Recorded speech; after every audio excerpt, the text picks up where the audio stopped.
Anyway, I think what's attracting them is some sort of desire to fall, to actually lose yourself. Something risky. That might be the starting point for that. It's not something simple like she's seduced by power or whatever. I don't think so. Do you think so? Well, you could think so. Well, I mean, how about your experiences with being seduced by power? I mean, well, sorry, I'm not powerful myself, and didn't happen to me till now. But no, I mean, for example, when I was working in a hospital, doing my civil services instead of military, there was this head sister, in uniform. She was very powerful. I mean, she had like 20 people under her. And it was very seductive for me, like uniform and, everything. So Go on. Maybe we should go to the next question.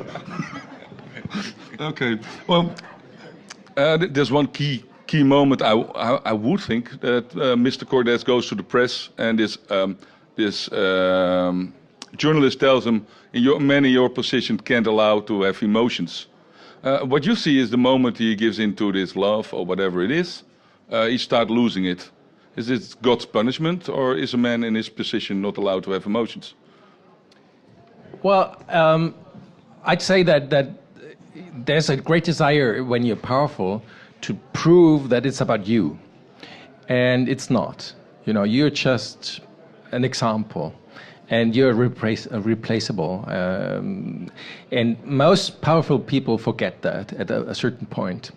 And what you just mentioned, this moment is like classical killer movie. The professional killer falls in love with the victim, and from then on he can't, go on, with his business.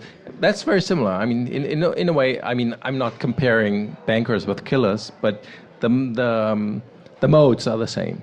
I mean, it's very much about an inside mode, and you get in conflict as soon as you touch the outside. Yeah, that's so. You can't avoid feeling. There's another, let's say, very romantic theme in your movie. Once he gives up power, he gives up everything more or less for her, to see if she still wants him. She wants him. Well, It looks like it though. I can agree. I think. Well, first of all, she quits. I mean, she realizes the full scheme of his. Pulling strings, and then she quits on him. That they are together in the end, I don't think it means that they have a future or that they believe in their romance. All this pulling strings can be quite flattering in a way, no? Absolutely. No, totally. I mean, we all have the desire to be the heroes of our stories.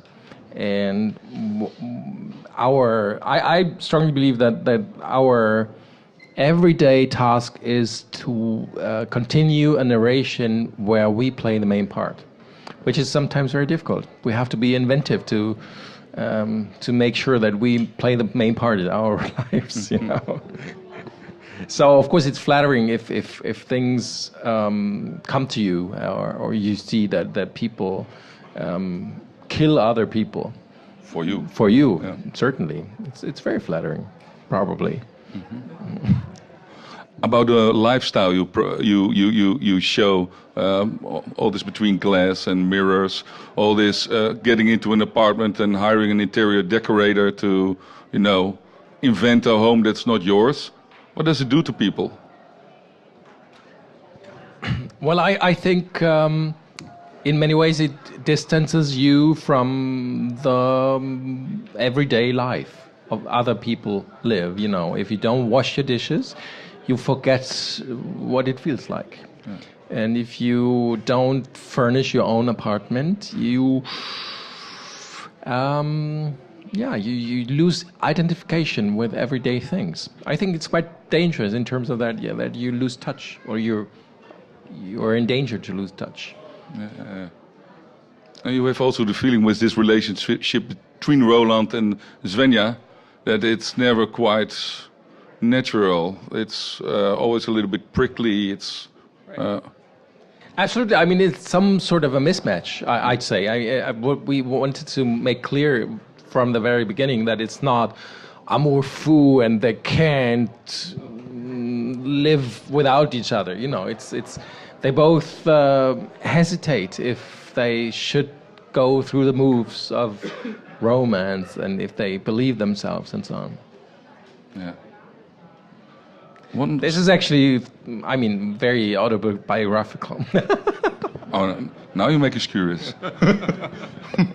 No, I mean, I don't know. Maybe that's a déformation professionnelle, but when I hear myself telling someone, you know, you have beautiful eyes, you know, then I hear Thank you. myself saying that, and welcome, and suddenly it becomes a performance. So I stop saying it just to, you know, not to be a fake for myself and so on. So I don't think that's so.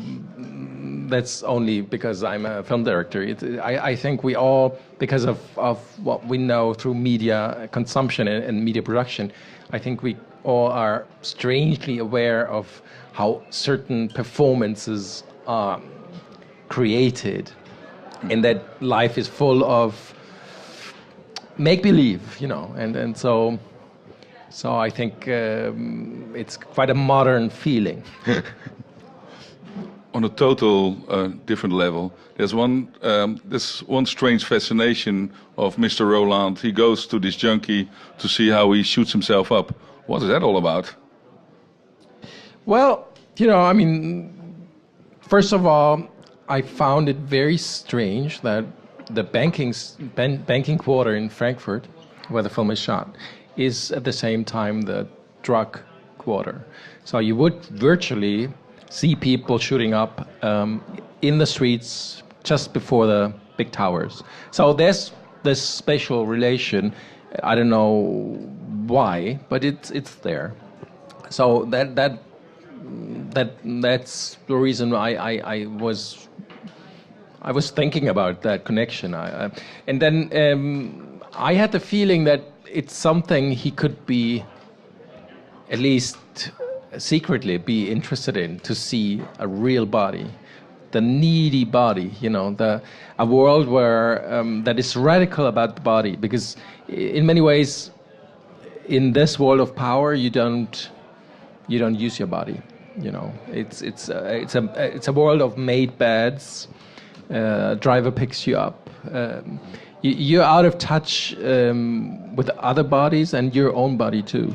And I think the more we distance ourselves from this physical life, which we all do. I mean, we go to fitness facilities in order to move, you know, because we don't have to at work.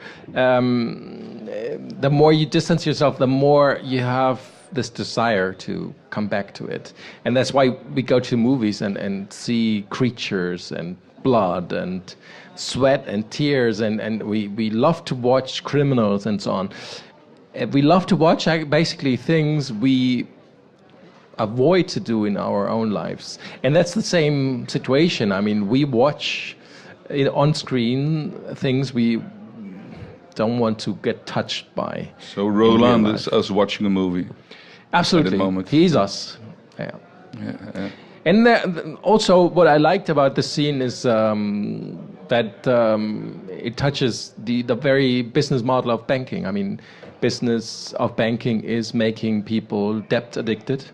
That's what drug dealers do too. I mean, it's really the same business model. I mean, you, as a drug dealer, you don't want your client to die. Same with a bank. You don't want them to stop. You don't want them to stop. Some other puzzling thing is the last scene when she goes to the window and say, "It started," and people are running. So what is it? Godzilla? Egypt? Well, I think basically, and I don't know about Holland, but in Germany, a lot of pocketbooks, at least in 20 years ago, a lot of pocketbooks had white pages at the end in order for you to be able to make notes.